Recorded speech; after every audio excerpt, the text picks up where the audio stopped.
Ապես փախստականների վերադարձի թեման այս համատեքստում,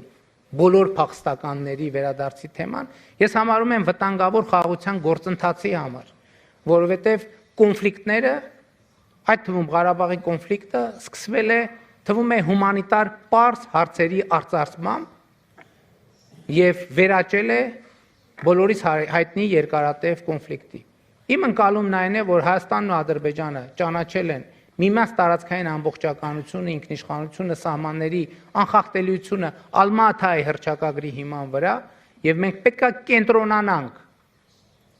այս բանաձևի վրա եւ այս բանաձևը իրականացնելու վրա եւ առաջիկա տասնամյակներում, եթե շատ ուղիղ եւ գուցե ոչ այդքան դիվանագիտական լեզվով ասեմ, Հայաստանն ու Ադրբեջանը պետք է պարզապես հանգիստ թողնեն իրար եւ պետք է կենտրոնանան